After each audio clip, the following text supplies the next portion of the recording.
विचारों को साथ हम लोगों का मार्गदर्शन करें। सुखदेव प्राचार्य। इस फौकाबाद की जमीन को नमन करते हुए आदरणीय मंच पर आज के अध्यक्ष श्री सुधीर शर्मा जी, एडवोकेट, साथ ही भाई Rambali Yadav, doctor Rambali Yadav ji, CD Yadav ji, doctor Mohkam Singh ji और डॉक्टर मोहकम सिंह जी को चेक करने वाली शक्ति सामने भाभी जी, मेरे सामने तमाम विद्वजन, मीडिया कर्मियों और प्रिय बच्चों, बहुत अच्छा टॉपिक है।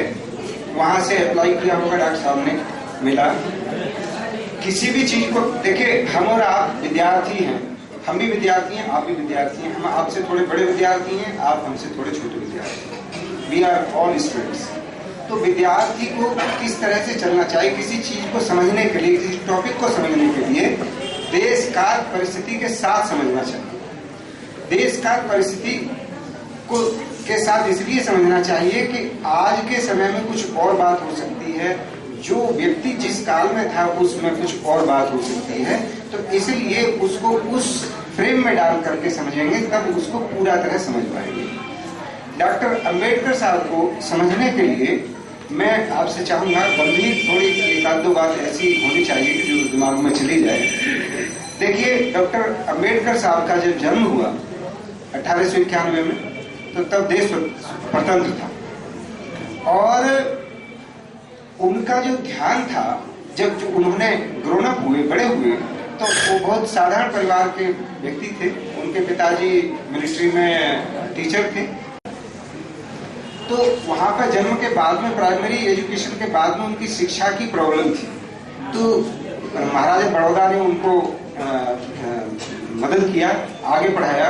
धीरे धीरे टाट साथ ले जाते थे, अलग बैठते थे, पानी की व्यवस्था अलग थी।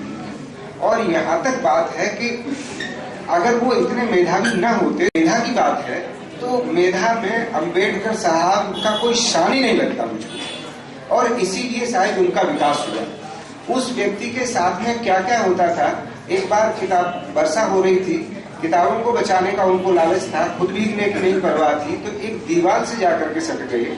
मकान मालिक ने उनको इसलिए पीटा कि तुम शूद्र होकर के, अस्पृश्य होकर के हमारी दीवार से क्यों लगे हुए हो, है ना, हमारी दीवार को पवित्र कर दिया।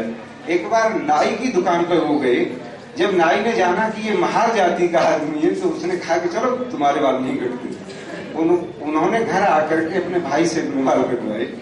उन्होंने कितना कितना झेला। वो संस्कृत पढ़ना चाहते थे, लेकिन संस्कृत उनको इसलिए नहीं, संस्कृत को इसलिए पढ़ना चाहते थे कि संस्कृत हमारी वेदवाणी है और उसके माध्यम से तमाम वेद शास्त्रों का अध्ययन कर सकते हैं सेकंड लैंग्वेज के नाम पर, कि भाई तुम महार हो, तुम अस्पृश्य हो, इसलिए संस्कृत नहीं पढ़ सकते। तब सेकंड लैंग्वेज के रूप में उन्होंने फारसी पढ़ी। तो उनके साथ में कितना कितना हुआ। एक बार बैलगाड़ी में जा रहे थे, एक स्टेशन से उतरे थे गोरेगांव, तो फिर बैलगाड़ी में जा रहे थे। देखने में बहुत अच्छे थे, जैसा फोटो है, मतलब बड़ी बड़ी आंखें थी, उनका बलिष्ठ शरीर था, गोरा रंग था। तो बैलगाड़ी में बैठे थे, चलते चलते बात हो गई, कहाँ जा रहे हो, किसके पास जा रहे हो। जब पता लगा कि ये महार जाति का है, तो उन्होंने कहा कि उतर यहाँ से, तुमको किसने कह दिया गाड़ी में बैठने के लिए। उनको बेचारों को रास्ते में उतार दिया। एक बार स्टेशन पर जहाँ पर उनको रिसीव करना था, रिसीव करने वाले नहीं आए और रात को होटल तलाशते रहे। यह जान करके होटल वालों ने यह जाना जब कि ये महार जाति का आदमी है, तो पूरी रात कोई होटल नहीं मिला उनको। किसी तरह से उन्होंने रात मिला। वो वह समय था कि जब अस्पृश्य लोगों को, जो अछूत लोग थे, वो अगर वेद मंत्रों का उच्चारण करें या उनको सुने तो उनके कानों में शीशा जला के डाल दिया जाता है। इंग्लैंड से डिलीट किया, बीएससी किया, और उसके आप समझिए कि भारत, अमेरिका और यूरोप, 3 भूखंडों से उनकी एजुकेशन थी। उस समय के वो बहुत बड़े विद्वान थे। में भी भेदभाव होता है। एक आम अंग्रेज हैं, क्रिश्चियंस हैं, और दूसरे जो नीचे वाले माने जाते हैं, ऊपरस्ट और डिप्रेस्ड क्लास की जो बात हो रही थी, वो उनको विलेन कहा जाता है। अमेरिका में जो डिप्रेस्ड क्लास है उसको नीग्रो कहा जाता है। उन्होंने कहा, और जर्मनी में जो नीचे क्लास है, डिप्रेस्ड क्लास है, उनको ज्यूज कहा जाता है। लेकिन पूरी दुनिया में जितना भारत में अछूतों के साथ में भेदभाव होता है कि उनको पानी तक नहीं पीने दिया जाता कुओं से, मंदिर में प्रवेश नहीं करने दिया जाता, उनको पढ़ाई नहीं करने दी जाती, उनको विकास नहीं करने दिया जाता, इतना भेदभाव पूरी दुनिया में अफ्रीका से लेकर के यूरोप अमेरिका कहीं भी नहीं है जितना यहाँ पर है। तो ये धर्म तो आदमी की रक्षा के लिए होता है, ये कैसा धर्म है, ये उनके दिमाग में विचार था।